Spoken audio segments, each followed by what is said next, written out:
రా బిడ్డా, చద్దన్నం రెడీ అయింది. అమ్మ మెల్లగా పిలిచే ఆ స్వరం ఇప్పటికీ చెవుల్లో మార్మోగుతూనే ఉంటుంది.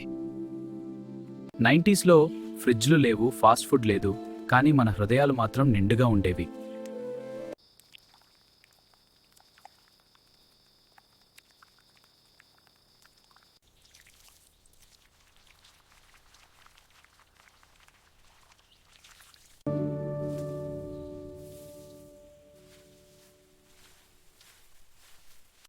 ఉప్పు, ఉల్లిపాయ, పచ్చిమికామె పచ్చడి.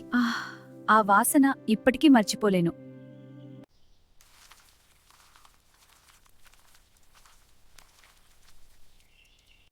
మనం చిన్నపిల్లలమయ్యాం. బయట మట్టి నేలపై కూర్చుని గిన్నె చేతిలో పట్టుకుని చాలా సంతోషంగా ఉంది. అమ్మ చేతి నుండి ఒక్క ముద్ద, అది కేవలం అన్నం కాదు, అది ప్రేమ. అప్పుడు మనకు తెలియదు చద్దన్నం అంటే ఆరోగ్యాన్ని, చద్దన్నం అంటే సహనమని.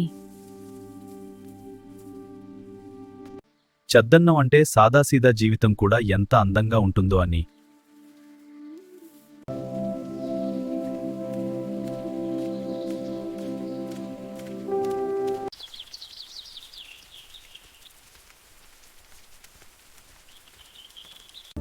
త్వరగా తిన్రా, స్కూల్కి లేట్ అవుతుంది. అవునమ్మా. ఇంకా త్వరగా రా. త్వరగా తినురా, స్కూల్కి లేట్ అవుతుంది. ఆ రుచిని ఆస్వాదించేవాళ్లం. అది ఒక భోజనం కాదు, ఒక అనుభూతి. ఇప్పటి జనరేషన్కి చద్దన్నం అంటే సింపుల్ ఫుడ్ మాత్రమే. అవునా అమ్మా? కానీ మనకది ఒక గుర్తు. అది ఇప్పటి జనరేషన్కి చద్దన్నం అంటే సింపుల్ ఫుడ్ మాత్రమే. ఎంత సాదాసీదా గుటే చాలు, అది రాజభోగం. చద్దన్నం మనకి నేర్పింది కంది వృధా చేయకూడదని.